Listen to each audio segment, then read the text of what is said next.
Maintenant, considérons le côté pratique des choses. Qu'est-ce qui fait de moi un membre du corps de Christ? Si le Seigneur me donne une révélation concernant le corps, quel effet cela produira en moi? Est-ce que c'est parce que j'ai simplement vu quelque chose que je n'avais jamais vu auparavant, que j'ai eu une connaissance plus grande de la vérité? Ou bien cette révélation sera-t-elle révolutionnaire? Cette révélation sera-t-elle reçue par moi comme une simple doctrine, un enseignement? Ou deviendra-t-elle quelque chose de subjectif en moi, en produisant un réel changement? Je vous assure que lorsque vous aurez vu cette chose, cela vous révolutionnera. Quelque chose se réalisera en vous. Qu'est-ce qui fait de moi un membre du corps? Ce n'est pas quelque chose que je peux faire, ce n'est pas une chose que je peux expérimenter. La seule chose qui fasse de moi un membre du corps de Christ, c'est Christ en moi. C'est ce qui m'en confère le titre et qui fait de moi un membre du corps.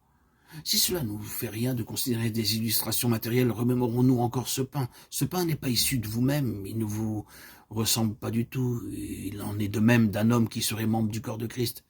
C'est une image. C'est comme si ce morceau de pain qui est en vous faisait de vous un membre du corps, le corps de Christ. C'est Christ. Paul ne dit rien de faux grammaticalement ou spirituellement lorsqu'il dit « car comme le corps est un, et qu'il y a plusieurs membres, et tous les membres du corps, quoique plusieurs, sont un seul corps, ainsi est le Christ. » 1 Corinthiens 12, 12. Je pense que certains d'entre nous aimeraient apporter une modification. Grammaticalement ou sur le plan logique, c'est erroné. Il aurait dû dire ainsi est le Christ et l'Église. Il dit seulement membre, corps. Ainsi est le Christ. Ainsi donc, la tête c'est le Christ et le corps c'est le Christ. Les deux sont le Christ. La tête et le corps. Ainsi donc, le corps c'est Christ. Tout ce qui procède de Christ constitue ce corps. Ainsi, tout ce qui ne vient pas de Christ ne pourra jamais s'appeler l'Église et doit être laissé en dehors. La question ne consiste pas à faire plus, mais c'est d'être moins. C'est en cela que réside toute la difficulté.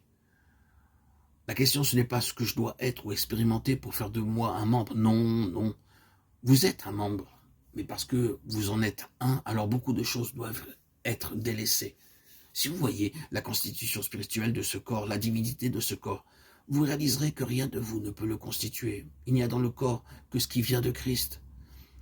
C'est alors que la croix nous est présentée. C'est la raison pour laquelle nous soulignons ici l'aspect de la croix. La croix est la manifestation pratique de l'œuvre et le principe de la croix est la seule mesure divine, le seul moyen pour rejeter ce qui procède de nous-mêmes, ce qui ne peut pas demeurer dans le corps.